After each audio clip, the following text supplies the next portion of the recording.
Good afternoon. Welcome to News Analysis with Monica. Thank you for joining us. In today's program, the focus will be on India-China border condition stable but critical.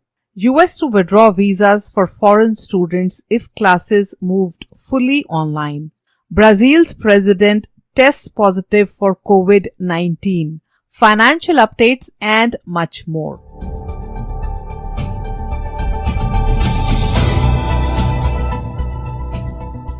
India और China की border situation जो है वहां पर high level पे बातचीत हो रही है, प्लान्स बनाए जा रहे हैं, डिसएंगेजमेंट हो रही है पोजीशन की, मगर ये सारे मेजर्स को टेम्पररी मेजर्स कहा जा रहा है और एक्सपर्ट्स के मुताबिक पॉलिटिशियंस को लास्टिंग सेटलमेंट ढूंढनी होगी टू डिफ्यूज द टेंशन। अब ये बात तो तय है कि दोनों देशों के रिप्रेजेंटेटिव्स डिफरेंट लेवल्स पर बातचीत कर रहे हैं और दोनों ही पक्षों का रुख ये है कि वो संवाद में यकीन रखते हैं। मगर इस सारी बातचीत के दौरान बॉर्डर पर सैनिक और सैन्य साजो सामान का पहुंचना जारी है। तो स्थिति को क्या कह सकते हैं? स्थिति को ऐसा कहा जा सकता है कि इट्स स्टेबल बट क्रिटिकल। स्थिति संतुलित है लेकिन खतरा अभी बना हुआ है। अब recently Indian national security adviser Ajit Doval और Chinese foreign minister Wang Li के बीच में जो वीडियो कॉन्फ्रेंसिंग हुई थी, उसके बाद से कुछ डाउट्स उभर रहे हैं। एनालिस्ट ने ये कहा है कि बीजिंग इंडिया को पेंट कर रहा है एज एन एग्रेसर और दोनों मिनिस्ट्रीज की स्टेटमेंट जो है इंडिया और चाइना की, उसमें फर्क ये लग रहा है कि इंडिया को एग्रेसर कहा जा रहा है तो इसका होगा मतलब कि आगे को प्रॉब्लम्स बढ़ सकती हैं। So there will be potential problems ahead. जो लैंग्वेज यूज की है चाइना की साइड से, उसमें सजेशन ये हो रही है कि इंडिया वाज एट फॉल्ट। तो चाइना की तरफ से ये कहा गया था कि they will continue firmly safeguarding their territorial sovereignty। इसका मतलब ये है कि वो डिफेंड करेंगे अपनी टेरिटरी। इसका मतलब कि इंडिया ने एग्रेशन किया है, India is at fault. India और चाइना ने रिपीटेडली अंडरलाइन की है अपनी intentions to disengage following the deadly clash in June. मगर रियलिटी ऑन ग्राउंड ये है कि दोनों तरफ से अपनी पोजीशंस को रीइंफोर्स करने की कोशिशें जारी हैं। तो ये लंबा खिंचने वाला काम लग रहा है क्योंकि हो सकता है आगे को कन्फ्रंटेशन हो और जो डिसएंगेजमेंट होगा वो हॉल्टिंगली होगा। That will not mean that it is the end of the tensions. तो जिस तरह से भी प्रेजेंट सिचुएशन है, आगे क्या इसकी कॉस्ट होंगी, किस तरह से मसले को सुलझाया जाएगा, इसके लिए जो हायर लेवल पर बातचीत का होना बहुत जरूरी है। अब डिसएंगेजमेंट का मतलब यह है कि दोनों साइड बेसिकली फॉरवर्ड पोजीशन में नहीं जाएंगी और स्टैंड ऑफ के टाइम जिस तरह की इनकी पोजीशंस आगे बढ़ गई थी वो नहीं होंगी और ये भी नहीं है कि इमीडिएटली विड्रॉ करके सर्टेन डिस्टेंस चली जाएंगी। तो डिसएंगेजमेंट प्रोसेस है वो स्टार्ट हो गया है ईस्टर्न लद्दाख में, मगर there is still a clear and present threat from China और वो रहेगा जब तक एक्चुअल डी इंडक्शन नहीं होती मेजर मिलिट्री बिल्डअप की along the line of actual control in high altitude region. वहां पर काफी सारा आर्मी बिल्डअप है, हालांकि बहुत सारे sustain dialogue politico diplomatic levels पर लगेंगे। चाइना के 25,000 सोल्जर्स हैं वेस्टर्न थिएटर कमांड में, टैंक्स, आर्टिलरी और वेपनरी है, तो उनको वापस भेजना उनके परमानेंट लोकेशन पर तभी हो पाएगा जब बातचीत इस स्तर पर होगी और मानेंगे दोनों साइड ये बात। अब जो प्रेजेंट सर्कमस्टांसेस में बफर जोन क्रिएट किए जा रहे हैं, जून 30 को एक मीटिंग हुई थी 14 core commander lieutenant general Harinder Singh, जिन्होंने इंडिया को रिप्रेजेंट किया था, और चाइना की तरफ से उनके काउंटर पार्ट थे। उन दोनों के बीच में जून 30 को मीटिंग हुई थी, डी एस्केलेशन प्लान बनाए गए थे और डी इंडक्शन पीएलए ट्रूप्स की जो है वो जो तकरीबन 1500 किलोमीटर का फ्रंटियर है चाइना के साथ इंडिया का इस इलाके में, वो एक अलग मसला है जो इस मीटिंग के परव्यू से बाहर है, क्योंकि मल्टीपल इनकर्शंस हुए इंडियन टेरिटरी में मई महीने के दौरान और ये सारे टॉप चाइनीज लीडरशिप ने क्लियर किए हुए हैं। तो जो डी इंडक्शन का प्रोसेस है वो सितंबर अक्टूबर तक इजीली स्ट्रेच हो सकता है, प्रोवाइडेड कोई और फ्लेयर अप ना हो। और ये जो नेगोशिएशन है, जैसे कि national security adviser Ajit Doval और Chinese foreign minister Wang Li के साथ जो नेगोशिएशंस शुरू हुई हैं वो बरकरार रहेंगी, या working mechanism for consultation and coordination in दोनों फॉरेन मिनिस्ट्रीज के बीच में चलती रहेंगी, तभी ये थ्रेट रिड्यूस हो पाएगी। Disengagement from forward areas is good for reducing tension but the overall threat remains। अब चाइना की तरफ से 30% to 40% एडिशनल डिप्लॉयमेंट है फाइटर्स और बॉम्बर्स की बॉर्डर के आसपास। इंडिया ने भी मिरर कर ली है पीएलए की डिप्लॉयमेंट्स को, और इंडिया ने भी 30,000 से ज्यादा ट्रूप्स और हैवी वेपनरी जो है वो वहां पर इंडक्ट कर दी है along LAC in eastern Ladakh. India की तरफ से फाइटर जेट्स हैं, हेवी लिफ्ट हेलीकॉप्टर्स हैं जो round the clock operations conduct कर रहे हैं, क्योंकि उनको वहां पर भेजा जा चुका है, दे आर बीइंग डिप्लॉयड। तो इंडिया चाइना दोनों की तरफ से इतनी भारी भरकम वहां पर सेना तैनात है, और सितंबर और अक्टूबर तक तो लग ही जाएगा अगर इनको वापस बुलाते हैं। अब जून 15 को जब बहुत भयंकर क्लैश हुआ था जिसमें इंडिया की तरफ से 20 सोल्जर्स मारे गए थे, तो क्या हुआ था कि इंडियन साइड जो है वो डिसएंगेजमेंट प्लान को वेरीफाई करने के लिए गई थी, क्योंकि इंडिया और चाइना के बीच में ट्रस्ट का बहुत बड़ा इशू है। इसी वजह से ट्रस्ट नहीं किया जा सकता बातचीत में। अब अगर पुरानी बात देखें, 1962 की बैकग्राउंड चेक करते हैं, चाइना ने विड्रॉ कर लिए थे अपने सोल्जर्स गालवान पोस्ट से जुलाई 1962 में, मगर उसके बाद क्या किया था, फुल ब्लोन इन्वेजन चाइना ने कर दिया था अक्टूबर 20 इन 1962, and in that time 36 Indian soldiers were killed. तो इसीलिए ये कहा जा रहा है कि सिचुएशन जो है उसको फूक फूक कर कदम रखना होगा, क्योंकि ये बहुत माइनर डेवलपमेंट्स हो रही हैं, और जब तक इंडिया और चाइना अपनी बात पर कायम नहीं रहेंगे और एक्शन से ये नहीं वेरीफाई किया जाता कि वाकई में इनकी जो आर्मीज हैं बैक डाउन कर रही हैं, तब तक खतरा बना रहेगा। जो बफर जोन बनाए जा रहे हैं उसमें 1.5 किलोमीटर बैक ऑफ कर रही हैं दोनों साइड की आर्मी फ्रिक्शन पॉइंट्स पर। वो इसलिए किया जा रहा है कि वहां पर कोई मिलिट्री प्रेजेंस नहीं होंगी, मगर ये टेम्पररी होगा कि 1 महीने के लिए वहां पर पेट्रोलिंग नहीं होगी। उसके बाद पॉलिटिकल लीडरशिप जो है वो बैठकर अग्री करेगी कि किस तरह के पेट्रोलिंग अरेंजमेंट होंगे, क्योंकि नॉर्मली दोनों साइड की आर्मी पेट्रोलिंग करती है, और ये सारी जो बातचीत है ये अभी होना बाकी है। अभी सिर्फ शुरुआत हुई है, डिसमेंटलिंग ऑफ स्ट्रक्चर्स हो रही है, कुछ टेंट्स जो हैं उनको हटाया जा रहा है, टेम्पररी अरेंजमेंट्स को हटाया जा रहा है, और ये इंडिया और चाइना के कमांडर्स जो हैं they are in constant touch with each other कि फ्रिक्शन पॉइंट पर डिसएंगेजमेंट हो जाए और धीरे धीरे ये जो प्लान किया हुआ है इसको एक्चुअली रियलिटी में बदला जाए। अब फिजिकल मॉनिटरिंग होगी ग्राउंड पर ड्रोन से, सैटेलाइट से, और ये सारे जो लिंगरिंग इश्यूज हैं ट्रस्ट डेफिसिट के ये सॉल्व किए जाएंगे। अगले आने वाले कुछ हफ्तों में 4th राउंड ऑफ टॉक्स होगा, तो इसीलिए सतर्क रहने की बहुत जरूरत है, क्योंकि ये सिर्फ एक शुरुआत है और इससे ये साबित नहीं होता कि टेंशन खत्म हो गई है इंडिया चाइना बॉर्डर पर।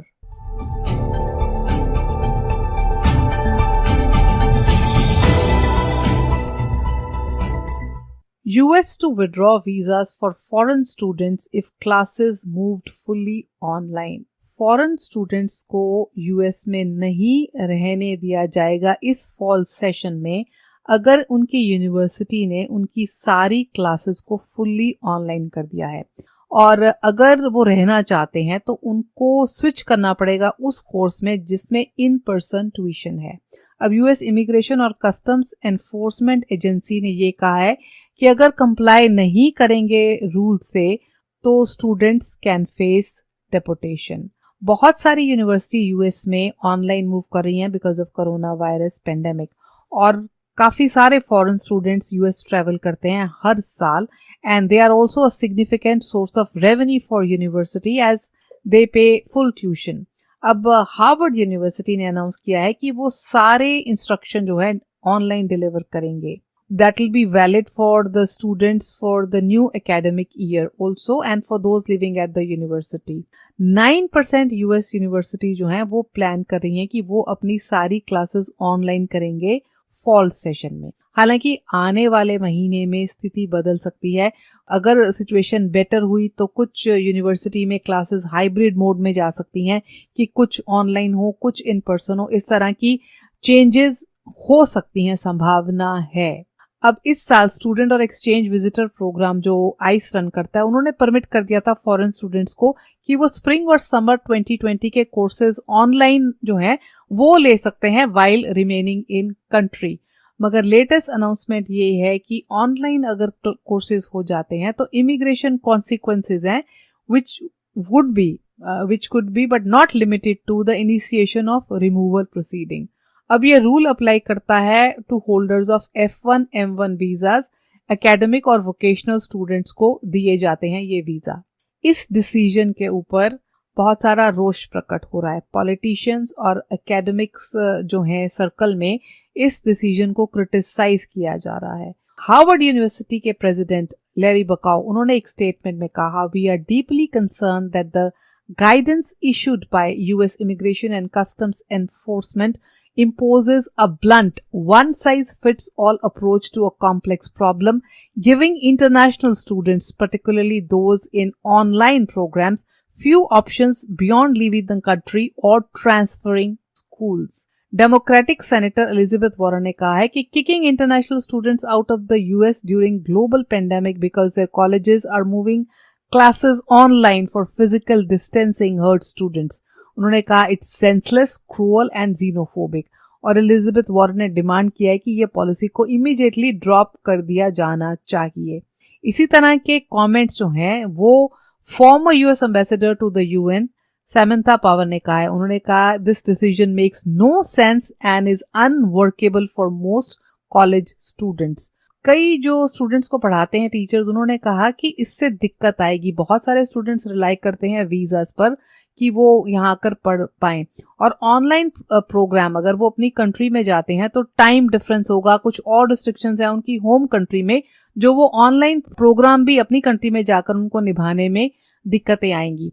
अब स्टूडेंट बॉडीज यही कह रही हैं कि this is adding to a growing list of things that induce uncertainty and anxiety among international students। किस किस पर इसका असर पड़ेगा? जो स्टूडेंट्स F1 और M1 वीजा होल्डर्स हैं, एकेडमिक और वोकेशनल कैटेगरीज का, उन पर फर्क पड़ेगा। स्टेट डिपार्टमेंट ने 388,000 F वीजाज किए थे इशू और 9,500 M वीजाज किए थे फिस्कल ईयर 2019 में। इतने सारे वीजा जो हैं वो पिछले साल इशू किए गए, और यूएस में more than 1 million international students are doing various graduate and undergraduate programmes. ये 2018 और 19 के सेशन के स्टैटिस्टिक्स हैं। तो 5.5% टोटल स्टूडेंट कम्युनिटी जो है वो इंटरनेशनल स्टूडेंट्स की है। अब इनमें से nearly 3/4 were from Asia, 48% Chinese हैं और 26% इंडियंस हैं। और इंटरनेशनल स्टूडेंट्स जो है according to US Department of Commerce वो कंट्रीब्यूट करते हैं $45 billion to the country's economy. तो इतना ज्यादा जो है अमाउंट इंटरनेशनल स्टूडेंट्स की वजह से आता है। $45 बिलियन कंट्रीब्यूशन है टू कंट्रीज इकोनॉमी। अब बहुत सारे सवाल उठेंगे स्टूडेंट्स के मन में और जो उनके साथ एसोसिएटेड हैं कि इस रूल का क्या मतलब है। क्या इस रूल का मतलब है कि सारे फॉरेन स्टूडेंट्स को वापस अपनी कंट्री जाना होगा? नहीं, इसका मतलब ये है कि सिर्फ उन स्टूडेंट्स को वापस जाना पड़ेगा जिनकी क्लासेस टोटली ऑनलाइन हैं। वो कॉलेज या यूनिवर्सिटी नहीं जा रहे हैं, सारी पढ़ाई वो ऑनलाइन कर रहे हैं। और अगर कोई स्टूडेंट अपनी कंट्री नहीं वापस जा पाया तो क्या होगा? अब कहा यह जा रहा है कि फोर्सेबली उनको भेजा जाएगा उनकी कंट्री में। डिसीजन इसका क्या मतलब है? व्हाट इज द रीजन ये बताया जा रहा है ट्रंप एडमिनिस्ट्रेशन की तरफ से, this will reduce the burden on health facilities, government money will also be saved. अब ऐसे टाइम में बहुत से स्टूडेंट्स हैं जो नहीं वापस जा पाएंगे क्योंकि कई कंट्रीज में ट्रैवल बैन लगे हुए हैं, कई और तरह की रिस्ट्रिक्शंस हैं। उनका क्या होगा इस बारे में कोई क्लैरिटी अभी तक नहीं है। और कितने सारे स्टूडेंट्स हैं, कितने इंडियंस हैं इनमें से? तो ओवरऑल 1 मिलियन स्टूडेंट्स हैं, उनमें से 200,000 इंडियंस हैं। तो 10 लाख टोटल स्टूडेंट्स जो इंटरनेशनल हैं उसमें से 2 लाख इंडियन स्टूडेंट्स हैं। और इंडियन स्टूडेंट्स को अगर वापस जाना है इंडिया तो किस तरह से जा सकते हैं? इंडियन स्टूडेंट्स जो भी इंडियंस स्ट्रैंडेड है कंट्री से बाहर, इंडिया से बाहर, उनको वंदे भारत मिशन के तहत वापस बुलाया जा रहा है। तो ऑप्शन वो है कि उसके तहत वापस जाया जा सकता है। अब क्लासेस जो हैं, हार्वर्ड ने कहा है कि 40% ऑफ स्टूडेंट्स को वो अलाउ करेंगे अपने कैंपस आने के लिए।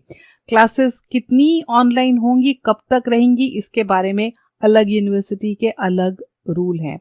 और कितने सारे स्टूडेंट्स आए हैं इंडिया से या बाकी कंट्री से, तो 2018 और 19 की फिगर्स के मुताबिक 369,000 चाइना से हैं, ओवर 2 लाख इंडिया से हैं। और इंडिया से आने वाले स्टूडेंट जो हैं वो कंसेक्टिवली हर साल उनके नंबर्स बढ़े हैं। 2017 में 1.86 लाख स्टूडेंट्स थे, 2018 में 1.96 लाख थे, 2019 में ओवर 2 लाख हो गए। यूनेस्को की एक रिपोर्ट के मुताबिक 3.32 लाख स्टूडेंट्स इंडिया से जाते हैं इंडिया के बाहर पढ़ने के लिए। So 3.32 lakh students of India are studying abroad. ज्यादातर उसमें से अमेरिका जाते हैं, उसके बाद ऑस्ट्रेलिया, कनाडा, ब्रिटेन और जर्मनी। और जिन स्टेट्स में इंडियन स्टूडेंट्स की तादाद सबसे ज्यादा है वो है New York, California, Texas, Massachusetts and Illinois.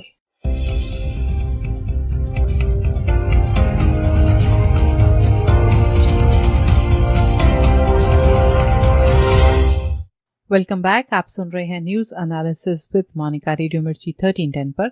यह प्रोग्राम आप यूट्यूब के जरिए भी सुन सकते हैं। यूट्यूब पर जाकर न्यूज एनालिसिस विद मोनिका के चैनल को सब्सक्राइब कर लीजिए ताकि आप तक अपडेट्स पहुंच सकें। News in brief. The Trump administration has notified Congress and the United Nations that the United States is formally withdrawing from the World Health Organization. More than 11.69 million cases of coronavirus infection have been reported worldwide, with more than 540,000 deaths. Over 6.2 million people have recovered. There are 2.96 million cases in the US, including over 130,000 deaths. The 5 states with the highest death tolls are New York, New Jersey, Massachusetts, Illinois, and Pennsylvania. In California, the number infected stands at 273,000, including 6,456 deaths. At least 24 US states have paused or rolled back reopening plans as COVID-19 cases continue to rise. In hard-hit Florida, some hospital ICUs have hit capacity. The federal government will pay the vaccine maker Novavax $1.6 billion to expedite the development of 100 million doses of a coronavirus vaccine by the beginning of next year. The virus death toll in India surpassed 20,000, and with more than 719,000 confirmed cases, the country is now the third hardest hit after the United States and Brazil. New York City, hit hard by the pandemic, is mired in its worst economic slump since the financial crisis of the 1970s. While the national unemployment rate fell to 11.1% in June, New York City's rate reached 18.3% in May. The 27-nation European Union's economy is expected to crater 8.3% this year before growing 5.3% next year, the worst hit to Europe since World War II. At least 300 drones were lit up in Seoul as part of an initiative by the South Korean government to convey messages about ways to prevent the spread of coronavirus and thank health workers amid the pandemic.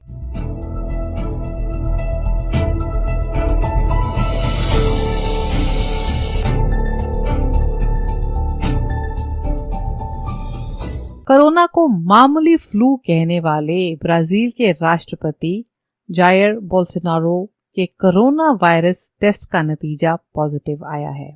अब Brazil के president Jair Bolsonaro हमेशा अंडरप्ले करते रहे हैं corona virus को। उनको तेज बुखार था, सिम्टम्स थे और चौथी बार उनका कोरोना वायरस टेस्ट हुआ और इस बार पॉजिटिव हो गया। तो उन्होंने कोरोना के खतरों को बहुत बार नज़रअंदाज किया है। उन्होंने कहा कि ये सामान्य फ्लू की तरह है और उन्होंने कहा कि वायरस को फैलने से रोकने के लिए लॉकडाउन जो है वो नहीं लगाए जाने चाहिए क्योंकि वो इकोनॉमी के लिए अच्छे नहीं होते।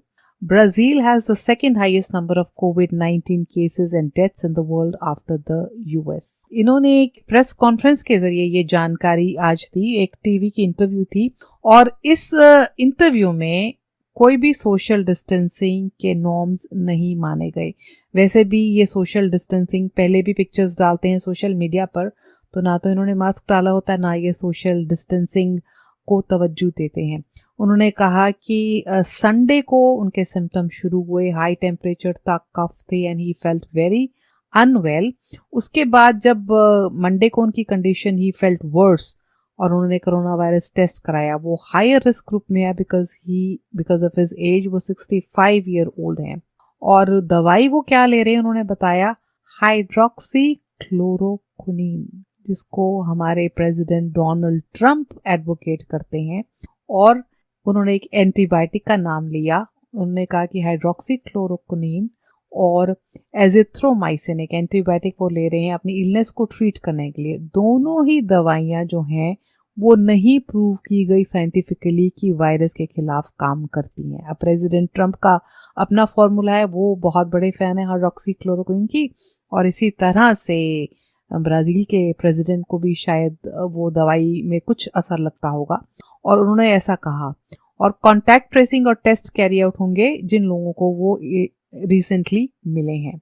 अब बहुत बातें उन्होंने इस तरह से की रिसेंट पास्ट में। अप्रैल में उन्होंने कहा था कि अगर उनको इन्फेक्शन हो जाए तो he would not have to worry as I wouldn't feel anything, ये उनके वर्ड्स हैं, at it would be at the most like a little flu और लिटिल कोल्ड। तो उन्होंने ये कहा था कि कोरोना वायरस तो एक लिटिल फ्लू, सामान्य फ्लू या कोल्ड की तरह है, तो क्या हो जाएगा अगर उनको हो भी गया। और उन्होंने कहा था कि रीजनल लॉकडाउन नहीं होने चाहिए क्योंकि उनका ज्यादा डैमेजिंग इफेक्ट है वायरस से। और उन्होंने कहा था कि मीडिया पैनिक स्प्रेड कर रहे हैं, पैरानोया स्प्रेड कर रहे हैं। 11 मार्च को उनके एक कमेंट आए थे कि और तरह के फ्लू जो है उन्होंने ज्यादा लोगों को मारा है कोरोना वायरस से। 18 मार्च को इस साल उन्होंने कहा कि ब्राजील में ट्रॉपिकल क्लाइमेट है, बहुत गर्मी है, तो यहाँ पर वायरस स्प्रेड नहीं होगा। अब 20 मार्च को उन्होंने कहा, after being stabbed I am not going to be brought down by a little flu. तो अब जब उनको खुद प्रॉब्लम आ गई है कोरोना वायरस की, तो उन्होंने चेंजेस किए हैं ये लॉ में कि ब्राजीलियंस को पब्लिक में मास्क डालना जरूरी हो गया। उससे पहले उन्होंने नहीं डाला मास्क, अगर लोकल रूल्स कहते भी थे कि मास्क डालें, उन्होंने नहीं डाला। अब ब्राजील का क्या हाल है? ब्राजील और लैटिन अमेरिका में थोड़ा वक्त लगा कोरोना वायरस स्प्रेड होने में, मगर अब वो कंटिन्यूसली बढ़ता जा रहा है। ब्राजील सेकेंड कंट्री बन गई और अकेली second country to pass 1 million cases on 20 June. और उस जो केसेस है उसमें बढ़ोतरी होती जा रही है। इस वक्त 1.6 मिलियन केसेस हैं कोरोना वायरस इन्फेक्शन के ब्राजील में, 65,000 डेथ्स। और बहुत से एक्सपर्ट ये कह रहे हैं कि टेस्टिंग में डेफिशिएंसी है और ओवरऑल केसेस और डेथ जो हैं वो कंसिडरेबली हायर हो सकती हैं according to so many specialist, क्योंकि वहां पर टेस्टिंग ठीक से नहीं हो रही है और फिगर्स के ऊपर कुछ कंसेंसस नहीं है कि इससे भी ज्यादा फिगर्स हो सकती हैं। मगर लॉकडाउन लिफ्ट कर दिए गए काफी एरियाज में, जैसे जैसे केसेस बढ़ रहे थे। डिस्पाइट दैट 2 हेल्थ मिनिस्टर, दोनों डॉक्टर थे ब्राजील के, दोनों ने अपनी पोस्ट छोड़ दी है क्योंकि उनका डिसएग्रीमेंट था प्रेसिडेंट के साथ।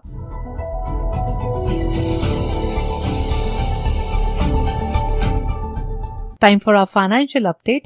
S&P 500 falls for the first time in 6 days. Nasdaq retreats from record high.